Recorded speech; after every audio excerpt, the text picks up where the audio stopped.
Welcome to Straight from the Source. I have a special guest today, Lizzy Young, the Executive Director of the Chico Housing Action Team. Okay, so Lizzy, it's interesting. You and I were just talking before we got going about how this started with elected officials and it was about government and who do we vote for. And then I started thinking, like, what are the issues that are, at the forefront of people's minds right now? And it seems like whether it's trying to find an affordable place to live or concerned about a homeless camp across the street from you, housing is everything. What's going on in our state, in our community right now with housing? Well, there's a lot going on, but to really boil it down to kind of what I've discovered is at the root, it's a lack of affordable housing. Yeah. Okay. What is your experience in this? Like, how did you get into this particular area of looking for solutions? Okay, it's a long story. Yeah, let's hear it. We've got 45 minutes. Okay, yeah. Okay, great, perfect. Well, you previously asked me how long I had been with Chat, which has been about a couple of years. But Chat was a bit of an unexpected turn in my life. I have a really long-standing background in real estate and in business, and my real estate career really started when I was 19. As a real estate investor. Okay. So my life goal was to purchase rental properties and create passive income streams. And that's really how I started getting involved in real estate, understanding what it meant to be a landlord. That eventually led me to, really owning a restaurant. Oh. Which also eventually led me to getting my real estate license. Okay. I'm going to do my best. You've done a lot. Busy. I've done a lot. Yeah. I've done a lot. And so I'm going to do my best to make a long story short. Okay. To really answer your question. Yeah. Right? And so as a real estate agent, when I got into real estate as a real estate agent, I was just trying to get back on track with my goals in real estate after owning a restaurant. And as I entered the field as a real estate agent, I really had to take a look at how was I going to align my passion and purpose with this role, with this job, and make it meaningful. Yeah. Because I can't do anything if it doesn't come from a place of purpose, and if I can't be really genuine about it, especially when it comes to selling real estate. So for me, what lit me up in real estate was how it was one of the few remaining ways for an individual to build generational wealth. Yeah. And there's not a lot of opportunities these days to be able to do something like that. And so for me as a real estate agent, it was an opportunity to help people learn and have a pathway to being able to build wealth. Okay. And so I quickly started to realize I was working with first-time home buyers, and I was helping them find creative ways to purchase properties. And I quickly started to realize that there was a huge lack of affordable housing. Yeah, right. I believe the median income in Chico is around $40,000. Yeah. And we're not building anything anywhere near to that median income. Like if you were to look on the market right now, like go on to Zillow, right, in Chico. Even the smallest, like a little one bedroom, those little Chico Charmers that were built like 100 years ago, one bed, one bath or something, is probably like close to $500,000, maybe $300,000. And then you're expected to put, 20% down if you don't want like mortgage insurance or something, right? Exactly. That's hard to save up 20% of $300,000 or more on $40,000 to $50,000 a year. Exactly. And of course there are low down payment options. Okay. But with interest rates as high as they are, that mortgage payment is extremely unattainable for somebody who's making $40,000 to $50,000 a year. It's just not happening. There aren't entry-level homes for that. And so that realization really hurt my heart. Yeah. It made me so sad realizing that home ownership was becoming increasingly unattainable. Yeah. So I started dreaming and I started looking for solutions. And started asking the question, why? Why aren't we building more affordable housing? Yeah. And the answer quickly came to me, there's just no profit margin in it. Yeah. And so I started, Chapmantown became on my radar. It's one of the, it's you can buy the most affordable land in Chico and Chapmantown, and there are a lot of opportunities for development there. So as a real estate agent, I started dreaming of affordable housing developments and how to structure them and how to put them together. Yeah. Real estate inevitably led me to chat. I had passed the booth at the farmer's market. Okay. And so I'm going to pivot a little bit about how this all led me to find the organization that I'm at. Right. I discovered them at a farmer's market. Okay. And I noticed them and I just thought, wow, this is really, really cool. An organization who's taking action on an issue that so many people can agree that it's a problem. Right. But nobody knows what to do. It just feels like it's too big Right. and like it's unsolvable. And here's a group that's just doing something about it. And that struck a chord with me. I had a friend of mine had referred their sister to me, and she worked with Chat, so that was kind of my push in that direction. Yeah. And so I signed up to volunteer Okay. as a photographer. Okay. They quickly discovered that I was a business owner and had a background in real estate, and they invited me to join the board of directors. Nice. And so as soon as I got on the board, I became very immersed in all things Chat. And when I get involved in anything, I can't help but be all in. Yeah. Yep. And so it really started taking up a lot of my time in a way that I wanted. It was a positive thing. I Yeah. wanted to be a part of it. I started to realize I was talking more about it than even real estate, which is probably not a great thing because I should be selling myself as a realtor, right? But no, I wanted to talk about Chat. Yeah. One of the things that really excited me about Chat as well was the model. So as a landlord, I really started to realize, of course, that our rental system isn't a one-size-fits-all system. Okay. What do you mean by that? There are a lot of people who don't qualify to rent. Oh, right. Okay. Yeah, in fact, that's interesting that you bring that up because we have a lot of people who come here straight out of college, right, as reporters or producers. And I've had people tell me that before, like they needed, their mom and dad were asked to sign, even if I could guarantee an income. Like it's tough just to get an apartment, even if you can pay for it. Yeah. Yeah. It's like this elephant in the room. Yeah. Everybody knows it's true. Everybody knows it's there, but nobody's really talking about it. Yeah. So I had started to realize, okay, our rental system isn't a one-size-fits-all system. Our process doesn't really encompass the full story of where a person is. It's just an application. It's a piece of paper. It's a credit score. Yeah. It's a rental history. That doesn't really paint the full picture of whether or not somebody could be a great renter. It leaves a lot of information out. Right.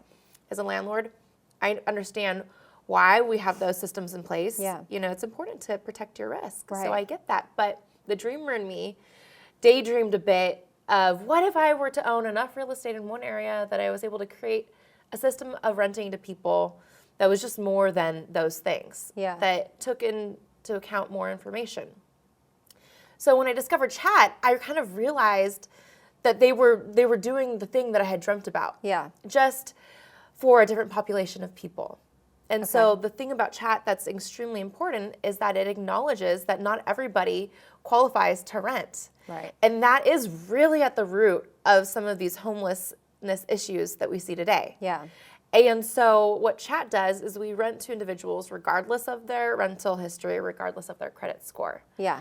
And by renting to those people, they're able to build their credit and build a rental history to be able to move on and qualify for the next thing. So it's crucial. So it's interesting because, like, for me, I was unfortunate enough to lose my father at a very young age, right? I was fortunate enough that he had been of the era that you could, work your way through college and work at McDonald's to get through college and then save up. You could buy a house in the 80s. It was just easier. And so I had a gift from him that enabled me to buy my own home. And then, long story short, so I ended up I do have some small rentals myself too, with that my husband and I do. And it's so funny that you say that because, like, when you talk about, like, what qualifies someone to rent, right? Yeah. And it's like, sure, the background check and sure, what's your rental history. I would say, though, 9 out of 10 times, that gut instinct on just the humanity of a person when you talk to somebody and, a couple of good reference checks, like, is this somebody who, do they show up for work? Right. Do they pay on time? I mean, to me, that always has meant more than metrics and numbers. Right. So I get the heart in that. But then you also hear about, like, especially lately in California, that fear of, like, well, if somebody stops paying and I'm paying a mortgage on this property and they're not paying, then I'm going to lose my house. And because of some of the protections in place, I don't know if this is still true, but I think a lot of small landlords are fearful that you're not allowed to ask them to leave. Right. Right? Yeah. So, I mean, it's an issue that it's like, it's hard. I don't know if there's necessarily like villains. It's just a problem. Well, and everything you're saying is incredibly valid, Yeah. right? And you should be able to have an asset, and you should be able to, you know, have it be something it appreciates, have it be something that can maybe be used for your retirement someday. So that's all, you know, incredibly valid. So what do you do? How do you address this root issue? Yeah. That not everybody qualifies to rent. Right. I don't think it's reasonable to say that a landlord should change their process of vetting for people. I don't think that's reasonable. Yeah. So what I believe is that every community needs an organization like Chat that does permanent supportive housing. Right. Most communities put a huge emphasis on shelters, which is also a really, really important piece for creating a strong pipeline from homelessness to housing. Yeah. But they're not, the part that's weak is the permanent supportive housing piece. And there's a really valid reason for that. Right. Because it's risky. Right. It's expensive. Yeah. You know, and so it's hard to take that on. When organizations do take it on, there's usually a huge lack of funding to be able to support the added expense of the loss of rent that you can anticipate just by the population that you're serving, and the added repair costs that you'll probably experience as well. So tell me some stories out of like success and failures out of Chat, right? Because it is the risk that you're taking on. Somebody who doesn't have a history specifically of paying on time or keeping that job long term. They're trying to build that, right, through Chat housing. First, let's just start with some of the shining examples where you've seen this really help someone get ahead in life. There are so many. Yeah. There are so many. Let's see here. Where do I begin? Well, one of my favorites would be a veteran that came to be housed with us in 2018. And so we were able to provide him housing. And then he was able to move on from our housing. We usually celebrate the move outs. Yeah. Because they're moving on to the next thing, and that's an amazing thing. And I would say it was about a year and a half ago, he reached back out to us and let us know that he had just bought his first home, and he wanted to see if we wanted to rent it. He wanted to rent it back to us. Oh, wow. Which was just so beautiful. That's so cool. So he would live there, but like in like one unit, essentially? That sort of thing? Yeah, Oh, there cool. was an ADU on the property, and he wanted to rent the ADU back to us, which was just such an amazing thing. And it just acknowledges, it kind of changes the narrative and the misconceptions that we also have about what causes someone to be homeless and what keeps someone homeless, right? Yeah. A lot of people just need a safe place to land to be able to work on the things that they need to work on to be able to move on to the next step. But another one that I really, really love, and actually this is the story of Joaquin. He's on our board of directors, and he has such an amazing story. He was incarcerated for 30 years. Oh, wow. And came out of prison and got into Chico State and was working towards his degree. And he became housing insecure in the process. And he was about to have to drop out of Chico State. And we were able to provide housing for him. Okay. And because we were able to provide housing for him, he was able to complete his degree. And he's gone on to do really, really, really amazing things. Yeah. And so those are a couple examples of how we help support people and help keep them from homelessness or bring them out of homelessness. And then the thing about what it is that we do and what it is we offer is that it's a really sustainable solution. So how is it that we're supporting our residents to stay off the streets? Right. You know? Yeah. Yeah. And how is it that you do that? Like the social services. Okay. So there's like someone on site or someone who visits, basically? Yeah. And so that's the other piece. It's not just enough to just give somebody a key. Yeah. Now, those are two really good examples of people that, were well positioned to move on out of Chat housing. Yeah. Not everybody is like that, right? Some people are coming out of homelessness with a tremendous amount of trauma, Maybe they have some addiction issues and they need a little bit more help, right? Yeah. And it's going to take a bit longer. So if we were to just provide housing and no support, they would likely end up back on the streets again. Right. And so the really important thing about what it is that we do is that we provide housing and supportive services at the same time. So upon entry into our housing, an individual is assigned a case manager. A couple of other things that we do is we have a food program and a furniture warehouse program. So they get to go to our furniture warehouse, pick out furniture for their new home, and then they also are enrolled in our food program. And so all of our residents receive a box of food on a biweekly basis. Yeah. But our case management really helps to work with our residents to get access to the support and the resources that they need to create a housing support plan, a budget. Is it access to a job that you need? How can we support you there? Right. Is it schooling? Is it a driver's license?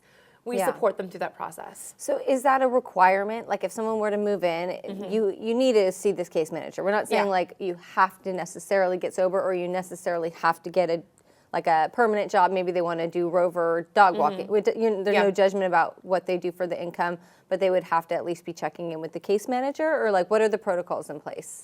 So to enter our housing, it's low barrier housing. Okay. And so really you have to be able to afford the rent. Yeah.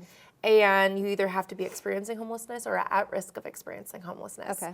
The way CHAT has been funded by many grants that we've received, it's been Housing First. Yeah. And so Housing First has placed a few limitations on some of the requirements that we can ask of our residents.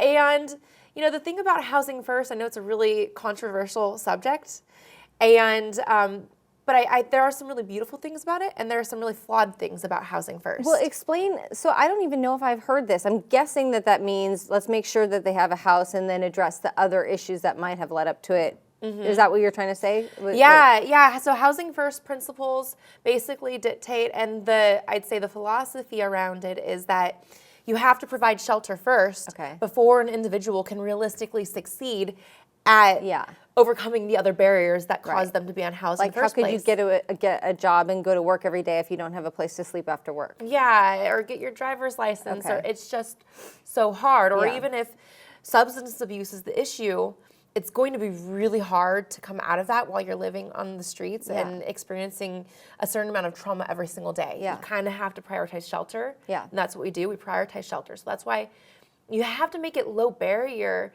because entry needs to be easy, but it's everything you do after that that's important. Right. And that's the important thing. And so the other thing that I want to clarify is that low barrier doesn't mean no rules. Right. You can't have, there's no drug use on our properties, So those things could cause you to lose your housing. Right. But then what about something like, because not every person who needs help with housing has an addiction issue, right? And they have their own places. So could you get your groceries and buy some wine if you weren't someone who had like addiction issues? Yeah. All of our residents sign lease agreements. Yeah. And so they have the rights of a tenant. Right. And so really, you can buy wine, you can get your groceries. You're just held to the standards of the lease agreement. Yeah. But to answer your question, upon entry in our program, they just sign a lease agreement. So there's no program agreement that necessarily dictates whether or not they have to participate in social services. Okay. And that's how that works. I will say this, that I think that our success rates would be higher if it was a requirement right off the bat, and then move on to the lease agreement. And that's something that we're really looking at in our internal processes, because our goal is to help a resident maintain their housing stability. Yeah. And so we want to do everything we can to support that. Right. Okay. Yeah. And that's something that you guys can tweak. I mean, obviously the leases that are signed, that's the deal. But as you continue to open more, you could make adjustments to future lease agreements. Absolutely. Yeah. So this is a nonprofit, right? So who's actually paying for all of these houses to be built? Are there partnerships? Is it all grant funding? How does it work? So it's there are many different funding streams. Yeah. The way the nonprofit is funded as a whole would be one part rents received from our residents, one part grants, and one part donations. Okay. Really. Now, grant funding these days in this climate is becoming pretty limited. Oh, yeah. And so we're needing to rely a little bit more heavily on donations. Yeah. We also have created another funding stream just recently through something called CalAIM, which is really the medical system acknowledging that housing is essential to health and well-being. Yeah. And so basically Medi-Cal is paying, is basically we can bill for our services through Medi-Cal. Okay. I So see. Yeah. That's been another way that we're able to fund our operations, but basically a good portion of our funding does come from the rents we receive. That really covers the cost of the buildings. It does. And the real estate. So what is I've never actually been on site for Everhart Village or any of the chat housing facilities. I've just seen photos. We should do a tour sometime. I know, I would love to do Yeah. that. Are these, for the most part, is it like tiny home status, studio apartments? Is there a range? Yeah, so I feel as though most people think of chat, they think of tiny homes. Yeah, yeah. And it's not the case at all. Yeah. We have homes scattered all throughout Chico, anywhere from 2-bed, 1-bath to 4-bed, 3-bathroom homes to duplexes and triplexes. And we do have one tiny home village, which is Everhart Village. Right. But the majority of our housing are basically single-family homes. Okay. And our model has largely been shared housing. Yeah. And that's how we keep it affordable. So what someone's paying for rent every month, what percentage would you say that is of like what you would be paying if you weren't through this program? So our rent is based on 2024 fair market rents. Okay. But what we do is because we've made all of our properties shared housing, or the majority of them, and our residents pay by the room, it's how we keep it affordable for people who are on a fixed income, basically. Okay. However, we have Builders Village coming up right now. Yeah. And is that the Slater and Son one? Yes. You know, my husband's a superintendent. He's not the one on that site. Okay. But yeah, I love the Okay. Slater family. Oh, yeah. Brandon's awesome. And Yeah. he's really passionate about this. Yeah, they're amazing. Brandon's been amazing to Yeah. work with. So that 61 unit development, that one's being built specifically for individuals with disabilities and the elderly population. So everything's ADA accessible. Yeah. And that's been funded through the state's community care expansion grant. Okay. And so that's a really amazing project because it's 100% funded through that grant. It allows us an opportunity to keep rent even lower than we have been able to in the past. Yeah. Because our other properties, the majority of them are master leases where we're renting from a landlord. Right. And then we are basically renting each room to our residents. Yeah. So there's still an expense there because we're paying rent. Right. And so for these 61 units, because it's basically 100% grant funded, now we have a lot more wiggle room to keep rent lower for our residents, which is pretty amazing. What is the average time somebody stays in a place like this? It really depends on where they're at. Yeah. You're not kicking them out? It's permanent housing. Oh, it so could be. they sign leases. Yeah. They all sign leases. Okay. It's just that, especially since most of our housing is shared housing, it's really not an ideal situation. Yeah. It's better than the alternative, right? Right. It gives them a place to really work on their goals and then move out of chat. Some of our residents are on fixed incomes, have disabilities, or are elderly or suffering from mental illness. And those residents, for them, success is just being housed in chat. Right. And so they're welcome to stay as long as they'd like. Yeah. Really. Okay. Yeah. So for a lot of these people, I mean, are there any, because you said for the most part, it's like you rent a room, right? So you'd be in kind of like a community. I mean, do you see like great friendships develop, I'm sure? Or on the flip side, what do you do when there's like hey, these are great tenants, they pay their rent, they do their thing, but they are not getting along? Yeah, so the case management really steps in to call a house meeting and to really coach and guide the residents through learning how to navigate rental disputes. Yeah, okay. Chat did a lot after the campfire, right? And helped people who lost their homes. Yes. Yeah, we had a program specifically for campfire victims called our CHAMP program. Okay. Yeah. And it's been pretty successful. Are those homes that are still built, are they any campfire survivors still living in them? Or has it kind of transitioned out at this point? They've all... You know what? Some have moved out, but we definitely still have some residents from the campfire time. Yeah. Absolutely. Yeah. I'm wondering like what your vision is with this, because it's something, I mean, we're seeing all different types of more affordable housing coming up, right? Like a lot of people, they're building ADUs in their backyard if they can, or turning their garage into a unit. And then, you know, more shelters. You're seeing communities get money, a little bit of money from the state for maybe whether it be like a pallet shelter or something. Do you feel like Chico has room for Chat to just keep on expanding, or do you think it's like more communities in the state just need more programs like this one? Chico needs more permanent supportive housing for sure. So there's room for it. Yeah. Right now, we're housing 200 residents, but I'd say honestly, based on the point in time census that was done last year, I'd say we need around 900 units of permanent supportive housing, really.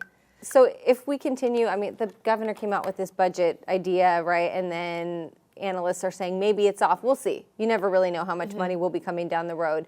But do you think that Chat can keep growing if we're still seeing that crunch on grant funding? We'll just have to get creative. Yeah, okay. Yeah, we'll just have to get creative. And I've been just doing a lot of research with nonprofits and what nonprofits are doing across the state. So I've been diving into affordable housing and some creative ways to be able to build affordable housing and how we can braid different funding streams to make it happen. Yeah. And so nonprofits across the state have had to get creative. When it comes to affordable housing, I feel like there are two different components, right? One is the cost to build and the other is the cost of land. Right. And so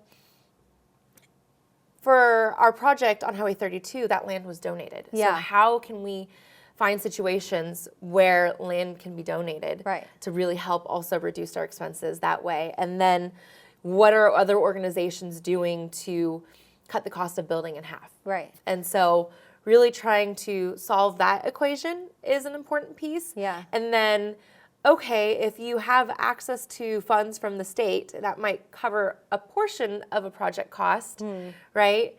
But then, you know, how do you really cover the rest? Can you put together a fund of investors who are willing to take a lower rate of return on their investment to support a project that's good for the community? Right. So then you bring those funds in, and then maybe you fundraise for the rest. Yeah. And so it's interesting because like you said something in the very beginning about how like you knew, okay, you had expertise and experience in one thing, but like you need to have a passion and a purpose, right, for what you do. And I've been hearing recently about this proposed ballot measure that would be like a tax on billionaires, and everyone's like, well, yeah, it could generate all this money, but then they might just leave the state because nobody wants to be forced to give. Right. But, you know, I think there's got to be some way to like incentivize like the philanthropy aspect. Like it's got to feel so good. If you have extra property, you're not using it, and you've got a ton of money, and you could do something that would make the community that you live in better, right? Exactly. So you feel good about it. Yep. You benefit because your community's getting better. No one's forcing you to do it. Yeah. And there are probably some if right? If you donated land, there's got to be some sort of tax break or something like that. So it seems like a win-win-win-win. Exactly. And so I guess it's all about how you look at a situation, and we could look at the situation where grant funding is drying up and state funding is drying up and federal funding is drying up, and that can be a bit disheartening. Or you can look at it as an opportunity, because a lot of people don't like having money taken out of their pocket, right? Yeah. So right now people have an opportunity to choose what their community looks like and how they contribute to that community. And so that's what we're asking right now is, okay, we need your help more than ever. And permanent supportive housing is absolutely key to our community's efforts to reduce homelessness. And so people can find ways to participate and support that. And one of the really cool, and there's something really, really powerful about that. Yeah. One of the really cool things about Chat is that we're very community supported. about a third of our operating budget comes from community support. Yeah. That's people choosing us to be here. Right. Everhart Village, one of the most amazing things about Everhart Village, it was 100% community funded. Oh, we really? didn't receive any grants for that project. So people stepped up and said, we believe in this. We want this to be here. Yeah. So it does exist, and I think it's powerful. Yeah. Yeah. It's really interesting and it's really cool. Not everybody, like if somebody went from living on the street and they're trying to get over some sort of maybe addiction issue or a mental health issue, they wouldn't go straight to the chat office and look for a place, right? You get referrals from shelters? Yeah. Yeah, most of our residents come to us from different shelters, like the Jesus Center, True North. We work with Safe Space. We work with a variety of different organizations. Yeah. And so our residents typically have to start by coordinating with 211 and asking to be entered into the coordinated entry. Okay. And then from there, they're added to a list, and then we receive referrals from there on, and they enter our placement process, basically. But we work a lot with other organizations. Yeah. And so that's the other really important thing. It's not trying to solve homelessness by ourselves. Right. It's very much a community effort. Yeah. I mean, okay, you just said something. Solve homelessness. I mean, it's crazy to think how much the world has changed in, say, 20, 30 years since what I remember when I was a kid or in the early 2000s when I was at Chico State. Things just seem like they're getting worse and worse, even though I see people like your organization doing more and more. I mean, do you have like a hope that we'll really solve it someday? In our community, yes. Yeah. Yeah. We're lucky to be in a community, and it's hard because you look out in Chico and you look at the streets, and it's pretty bleak and it's pretty rough out there, right? But to put it into context, what if we were in Chicago? What if we were in San Francisco? What if we were in New York? We have an opportunity in our community to really come together and create real change. Yeah. But it requires community collaboration. We're not going to do it by ourselves. It requires working with the different nonprofits, working with the policymakers, and all agreeing on this unified plan. Yeah. So really, we have to be unified in how we're going to address homelessness, and what does that pipeline from the streets to housing look like? Right. Okay. What are you guys doing with new technology? Like, have you done any that are 3D printed? It's so funny because you always hear about 3D printed homes, right? Yeah. I can't even conceptualize how do you 3D print a house. Me neither. Okay, good. Me neither. No, we have not done any 3D printed homes. So a couple of different affordable housing options that I've explored that were creative. I connected with a nonprofit that is based in the Bay Area. They have a really, really interesting model for building affordable housing and also creating work incentive for individuals that are coming out of the prison system. Okay. So basically, they build manufactured homes. Yeah. And they're manufactured in the prison system, which creates incentives and potentially early release for the prisoners who are choosing to participate in this program. You build your own home from prison. Becomes your home essentially. No, not necessarily. Okay. It's a work incentive program. I see. And so what it does is you get the certifications, you get the credentials, so that when you leave, then you're in a much better position and you're lined up for work after as you leave. Yeah. So it also can help with early release as well. So they're doing some good work with what they're doing. You should pitch my idea though. That is a great idea. Yeah, and actually, actually, it's like Habitat for Humanity. Honest, I think they are doing something similar things like that as well. Yeah. So they have all kinds of cool things going on, but what they're doing is allowing them to cut the cost of manufacturing homes in half, and also provide work incentive programs for people formerly incarcerated individuals as well, which is pretty cool. So there's that, and what they do is all of their housing, of course, is then sold to nonprofits, and that's been one solution to affordable housing. There is, U.S. Offsite, which is they build manufactured homes. They're based in Reading. And so they've been expanding their factories to allow them to make these homes really extremely quickly and efficiently and affordably. So those are different ways to try to cut costs as well. Yeah. And then, of course, you have developers and builders like Brandon Slater, who are being really brave and really innovative and willing to take risks to try to find a formula that works also. Right. So everybody's working hard and trying to find a solution. I like this whole like getting creative thought. And I mean, this is a little off chat topic, but the idea of somebody being in a prison and just being there, and we call it rehabilitation, but when they get out, are they really set up for any sort of success to have any sort of life if they've just spent several years just being there? Exactly. And I mean, the answer being no, but I love the idea of using that time, right? And the taxpayer's dollar essentially to teach a skill or to, you know, reduce the workload for something else, for another nonprofit that's trying to do good. Like it seems like we can fix our problems, but we have to be creative. We have to be able to, we have to be able to be creative, think outside of the box. And acknowledge what's not working. Yeah. Yeah. Exactly. And find really strong partnerships. Yeah. What are your thoughts on just, you know, personal freedoms and like when we talk about addiction, right? Or even forcing someone to have mental health care if they're like, you know, we can't diagnose somebody, at least I know I can't say, oh, you seem crazy, I think you're schizophrenic or something. You got to see this person if you want to stay here. I mean, how do we balance that like offer of help without kind of like forcing something on somebody?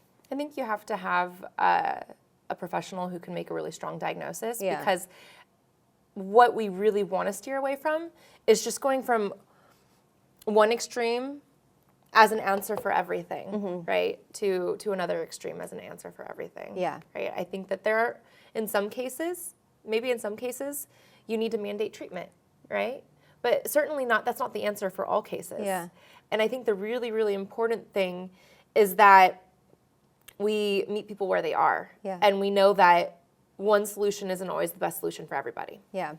I know that care court system was pretty controversial when it was pitched, and some people thought it was going to be amazing.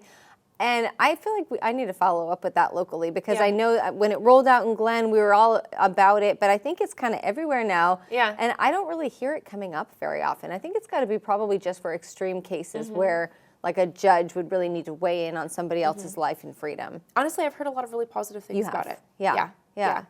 Good. Yeah. Yeah, cool. So I think in certain cases, I mean, there are some things that are really motivating for an individual, and some people need that motivation. Yeah. And a little extra pressure to be able to push them out of their comfort zone into a better and more healthy space. Okay. So. Do you think that when we look at jobs for people who need to be able to, of course, pay the rent and support themselves, are you seeing, as we see more AI and just things changing in the job market lately, do you think it's been tougher for people to find the type of jobs they could qualify coming right off of being on the streets? I think the trouble is just, again, it just comes back down to the affordable housing piece. Yeah. Right? And what people are making, you know, entry-level jobs and what the cost of rent is. Yeah. It sometimes feels really unattainable. Yeah. My best example really is that it's not necessarily jobs, honestly, it's individuals on fixed incomes. Yeah. It's individuals that have disabilities. Right. Or the elderly population. We're seeing a huge increase in the elderly population and individuals with disabilities living on the streets. I think that in the most recent point in time census, if I can remember my numbers correctly, and I might get them a little backwards, but the percentage is just so dang close that it's okay. Yeah. That 38% of individuals living on the streets reported having a disability, and then like 38 or 39% reported having a mental illness. Okay. And so those are individuals that are living on a fixed income that are bringing in probably about $1,200 a month. Yeah. And the right now, the average cost of rent for a studio apartment to a 1-bed, 1-bath is about $1,100. Right. It's about $1,100 a month for rent. Yeah. And so that's the problem that we have right now. And again, it always just comes back down to all roads just lead to affordable housing. Yeah. Okay. Yeah. So before we wrap up, I've got to ask you about like what's next. What are your hopes and dreams? We just started a new year. Is there anything that you're really wanting to get across the finish line? Well, Builders Village. Yeah. And that's going to cross the finish line this year. And we'd love to expand our permanent supportive housing and permanent supportive housing for individuals with mental illness. So right now we have Everhart Village, which is actually a shelter. Okay. And it's been really amazing. We've been seeing some great success rates there. And the reason why is that each individual living there each has their own sleeping cabin. So it's not a shared living environment. And it really acknowledges individuals that are suffering from severe mental illness. They don't do quite as well in shared spaces. Yeah. So I'd love to do another project that are studio apartments specifically for the mentally ill population, and continue our collaboration with Butte Behavioral Health to really better serve that population. What do you say to the people in our community who, who feel like, well, the homelessness is a choice, and that some people just don't want the responsibility, and they, that kind of whatever, it's a mentality, and they think it's not fair that somebody should get that extra, if they want to call it a handout or something like that. Right. Well, the interesting thing about chat is it's more of a hand up than a handout, because our residents at the end of the day still have to be able to participate. They need to still be able to pay the rent. They're held to the standard of the lease agreement. Yeah. So there's that piece. Yeah, absolutely. There are some people that choose to be where they're at, but that doesn't define everybody. Yeah. And it's a small portion of what's really going on. And so it's really important to realize that's not everybody. Yeah. Some of them are residents that are elderly and disabled, and maybe didn't have a strong retirement and don't have family anymore. Yeah. And became housing insecure, and that's not a hard thing to do these days with how expensive things are. Yeah. Some people made a wrong turn in their life. Right. Some people we serve families, right? And single parents really, really struggle and are also very at risk from being unhoused. Yeah. So while there are some people who certainly choose that lifestyle, if that's what they choose, they might not. They also might struggle to be successful in our housing either. Yeah. It requires people to want to be there. Yeah. So you have to want to improve your life too. Yeah. And so the thing that we're doing is making sure that we're giving people that opportunity and a realistic amount of space to be able to work through whatever barriers that cause them to be unhoused in the first place. Okay. Lizzy, thank you so much for joining us. I feel like I learned so much Absolutely. and got some really incredible insight. Thanks for everything you do. Thanks for having me. Thanks for listening today. I decided to offer this podcast after enough of you let me know that you wanted a deeper dive into certain stories than you get on our TV broadcasts. We elect certain people to represent our voice, but who are they really? My hope is that this podcast answers that question. I love your feedback, and I want to know who you'd like to hear from next. Just fill out that comment section and leave us a review on Apple Podcasts, YouTube, or Spotify.